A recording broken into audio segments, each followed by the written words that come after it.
क्या मैं आज से पढ़कर भी 95 तक पहुंच सकता हूं क्या? मैक्सिमम बच्चों की एक गलती होती है, मैजिक नोटबुक बनाओ। मैं सबको कहता हूं यार एक मैजिक नोटबुक बनाओ। मैजिक नोटबुक क्या है सर? इन चैप्टर्स को आप लोगों को थोड़ा एक्स्ट्रा टाइम देना पड़ेगा। जो मैथ्स होती है ना, गर्लफ्रेंड की तरह होती है, टाइम नहीं दोगे ना तो नाराज हो जाएगी। हेलो बच्चों, तो भाई आज आप लोगों का एक सवाल होगा कि सर क्या मैं आज से पढ़कर भी 95 तक पहुंच सकता हूं क्या?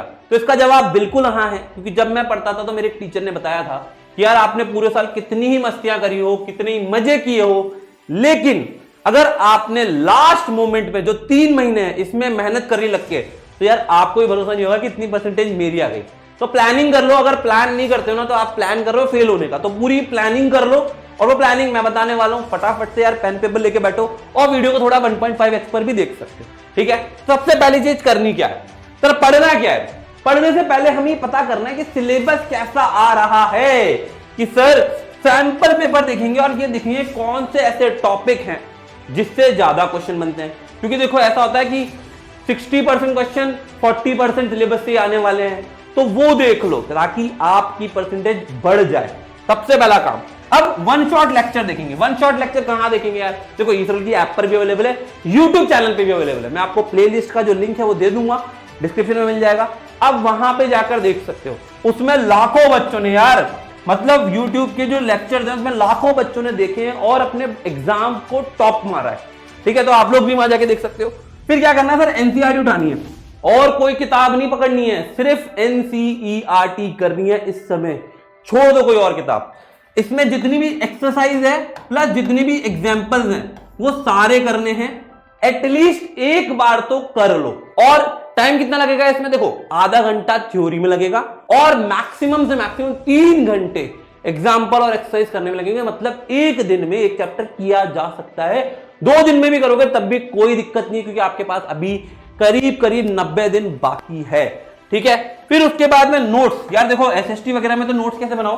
हाईलाइट कर लो। अब लिखने का टाइम है नहीं, हाईलाइट कर लो जितने हाईलाइट कर सकते हो और उसको एज अ इंपॉर्टेंट नोट्स करना ताकि आप लास्ट में पढ़ सको।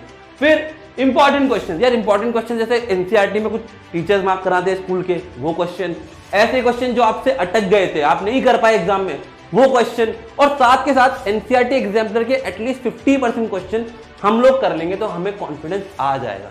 दूसरी चीज, अगर आपको लगता है कि सर मैं तो 0 पर हूं, मेरे को कुछ नहीं आता है, आप बता दो मुझे क्या करना है, मैं कैसे 95 लाऊं, तो यार देख एकमात्र रास्ता है, ये क्रैश कोर्स ज्वाइन कर ले। इसमें तेरा 2 बार कोर्स अभी भी कंप्लीट करा देंगे हम। तो ये क्रैश कोर्स ज्वाइन कर ले, डिस्क्रिप्शन में लिंक है, वहां से जाके आप देख सकते हो। चलिए आ जाते हैं वापस बैक टू टॉपिक। अब दूसरी स्टेप क्या है सर? Calculation speed. देखो मैक्सिमम बच्चों की एक गलती होती है, कैलकुलेशन गड़बड़। मैथ मतलब कैलकुलेशन मिस्टेक होना तय है। तो ये अवॉइड करने के लिए हमको डेली सुबह उठना है। मैं क्या कह रहा हूं? डेली सुबह उठो। मान लो आप 6 बजे उठते हो तो आप 5:30 उठो, ठीक है? 30 मिनट उठ के, मतलब 30 मिनट पहले उठ के जो 30 मिनट्स आपके पास है, इसमें आपको रैंडम कैलकुलेशन करनी है। कैसे? जैसे मैंने लिखा 2946 इंटू 28, करो बैठ के। फिर 2946 डिवाइडेड बाय 28, ऐसी कैलकुलेशन करो ना यार। ये कैलकुलेशन करोगे ना तो डेफिनेटली आपके 1 महीने में जो रिजल्ट आएगा ना, आप खुद बोलोगे कि सर मजा आ गया, है ना? तो कैलकुलेशन स्पीड बढ़ाने के लिए सिंपल सा तरीका ये है। फिर तीसरी चीज ये है, मैजिक नोटबुक बनाओ। मैं सबको कहता हूं यार एक मैजिक नोटबुक बनाओ। मैजिक नोटबुक क्या है सर? ये है ना, जादू करती है। जादू क्या है पता है? जैसे मान लीजिए आपने कोई टेस्ट दिया, अभी आपके स्कूल में यूटी या पीटी कुछ ना कुछ चल रहे होंगे, तो वो जो टेस्ट दोगे ना उसमें मान लीजिए आपका पॉलिनोमियल का क्वेश्चन गलत हो गया, ठीक है? पॉलिनोमियल का क्वेश्चन गलत हो गया। अब क्या करना है सर? इसके अंदर मान लीजिए आपका जो क्वेश्चन गलत हुआ है उस क्वेश्चन को इस नोटबुक के अंदर छाप लेना है। क्या करना है? इस नोटबुक में छाप लेना है। फिर आपसे मान लीजिए सरफेस एरिया वॉल्यूम का कोई क्वेश्चन गलत हुआ है तो इसके अंदर छाप लेना है। अगर इसमें आपने लिख लिए तो जब भी आप एग्जाम देने जाओगे, मान लीजिए आपका कल एग्जाम है, तो आज बैठकर ये नोटबुक खोल के देखेंगे कि कहां कहां हम गलतियां कर आए हैं। तो ये गलतियां हमें दोबारा नहीं दोहरानी है। तो यार ये मैजिक नोटबुक आपके अंदर एक बदलाव लेकर आएगी जो आपको लगेगा जादू की तरह। क्योंकि यार जो गलतियां हम एक बार कर रहे हैं उसे दोबारा दोहराने का कोई मतलब नहीं है।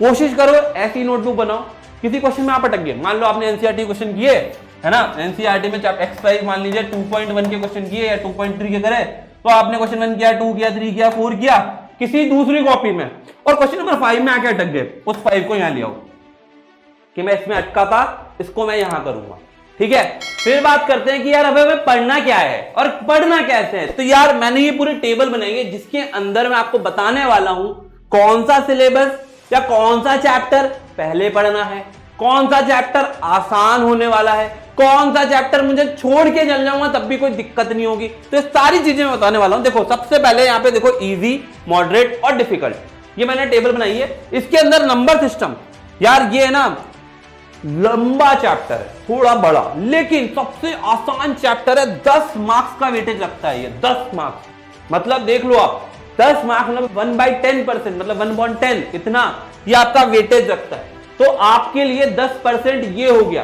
तो भाई यहां पर हमें क्या करना है, ये वाला चैप्टर सबसे पहले उठाना है। फिर स्टैटिस्टिक्स 6 मार्क्स का चैप्टर है, छोटा सा चैप्टर है, बस थ्योरेटिकल और थोड़ा ग्राफ वराफ पढ़ लेंगे तो हमारा काम आ जाएगा। फिर कोऑर्डिनेट ज्योमेट्री, सबसे छोटा चैप्टर जो 4 मार्क्स का वेटेज रखता है, और इतने आसान सवाल आएंगे जो आप देखकर कर दोगे। और लास्ट यूक्लिड ज्योमेट्री, यार ये थोड़ा सा ना हिस्ट्री की तरह है, जिसको एसएसटी अच्छी लगती होगी ना वो ये बहुत आसानी से कर लेगा। तो 4 से 5 मार्क्स का आता है ये, और अगर आप टोटल करोगे ना तो ये हो जाएगा करीब करीब 25 मार्क्स। तो 25 मार्क्स का तो आपका इजी पार्ट है जो आप बहुत आसानी से कर लोगे। क्लियर।